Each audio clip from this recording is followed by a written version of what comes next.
Today, we're diving into the fascinating tale of the Varangian Guard, the elite mercenary force of the Byzantine Empire that was as terrifying on the battlefield as tanks were to soldiers in World War I.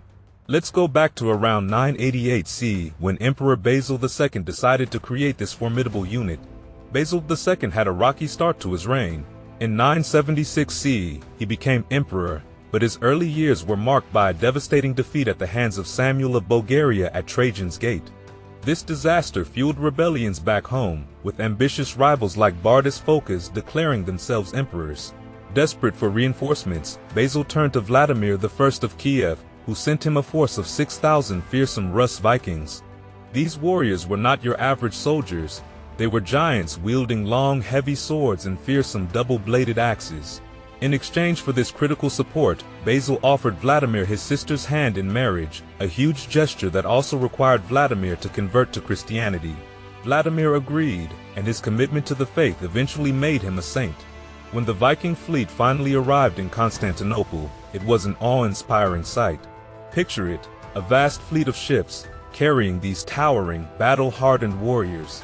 In December 988, they docked at the Golden Horn, and by early 989, they were ready for action. Under the cover of darkness, Basil and his new Viking allies crossed the straits and prepared to strike.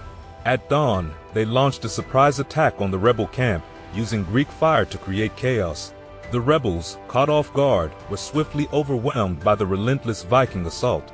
The victory was complete, and Basil had restored order by 989 CE.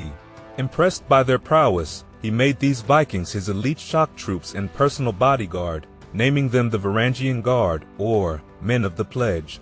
They became a permanent and distinctive presence in the great palace of Constantinople, armed with shields and the rhomphaia, a heavy, one-edged sword.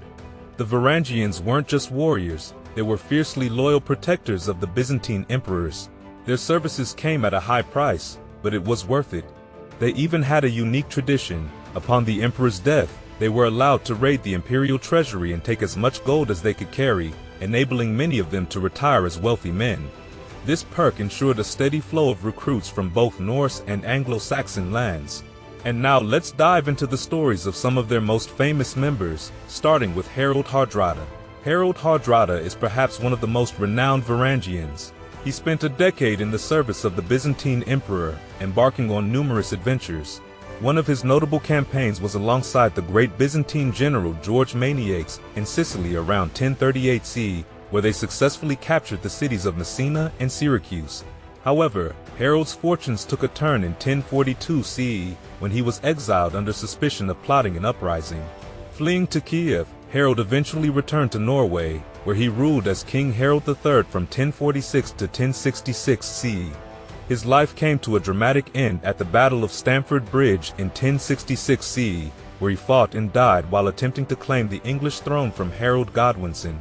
Another notable Varangian was Boli Bolason, an 11th century figure celebrated in the Laxdæla saga. Boli was handsomely rewarded for his service, returning to Iceland adorned in luxurious gold-embroidered purple robes, earning him the nickname Boli the Elegant. The defeat of the Anglo-Saxons at the Battle of Hastings in 1066 CE led many soldiers to seek their fortunes in Constantinople. The allure of wealth and adventure drew more mercenaries from Iceland, Norway, and other parts of Scandinavia, inspired by the exploits of Harald and Boli. Byzantine emperors welcomed these northern warriors into the Varangian Guard, which by the 13th century CE comprised mainly of Englishmen who even used their native language to acclaim their adopted rulers. Despite their fearsome reputation, the Varangians were not invincible. In 1081 CE, during Alexios I Komnenos' defense of Dyrrhachion in Dalmatia, the Varangian troops were positioned at the front lines. However, they were nearly annihilated by a devastating enemy cavalry charge. Their effectiveness waned further by 1204 CE, when Knights of the Fourth Crusade attacked Constantinople. Some say their retreat was due to not receiving their pay, but either way, these defeats marked a turning point. As warfare and technology evolved, the Varangians found themselves less useful in battle, and by the mid-13th century CE, they had been relegated to roles as palace and prison guards. The last mention of English axe-bearing guards in the Byzantine palace comes from the chronicler Adam of Usk in 1404 CE. After this, the Varangians fade from historical records. Yet, their influence lingered. The Varangians brought back more than just riches from their years of service. They also carried Byzantine cultural influences to their homelands, including ideas of art and architecture. One lasting testament to their legacy is the rune stones scattered across Scandinavia. These stones were erected to honor the great martial deeds of Varangian warriors, commemorating their illustrious service and the impact they had on both Byzantine and Scandinavian history. As we delve deeper into the twilight years of the Varangian Guard, it becomes clear that their story is one of both remarkable endurance and inevitable decline. From their peak in the 10th and 11th centuries, where they were the iron fist of the Byzantine emperors, to their gradual relegation to ceremonial roles, the Varangians mirrored the fortunes of the Byzantine Empire itself. The Battle of Dyrrhachion in 1081 CE was a significant event in the decline of the Varangian Guard. Alexios I Komnenos, desperate to hold the line against the Norman forces led by Robert Guiscard, placed the Varangians at the forefront. However, despite their legendary bravery and combat skills, the Varangians were nearly decimated by the fierce cavalry charge. This defeat was a stark reminder that even the mightiest warriors could falter in the face of evolving military tactics. Another blow came in 1204 CE during the Fourth Crusade. As the Crusaders laid siege to Constantinople, the Varangian Guard was expected to be the city's stalwart defenders. Instead, they reportedly fled the scene, possibly due to unpaid wages. This desertion was a critical factor in the fall of Constantinople, and it tarnished the once glorious reputation of the Varangians. This event marked the beginning of their transformation from a formidable fighting force to mere palace guards. By the mid-13th century, the Varangians had largely transitioned to roles as palace and prison guards.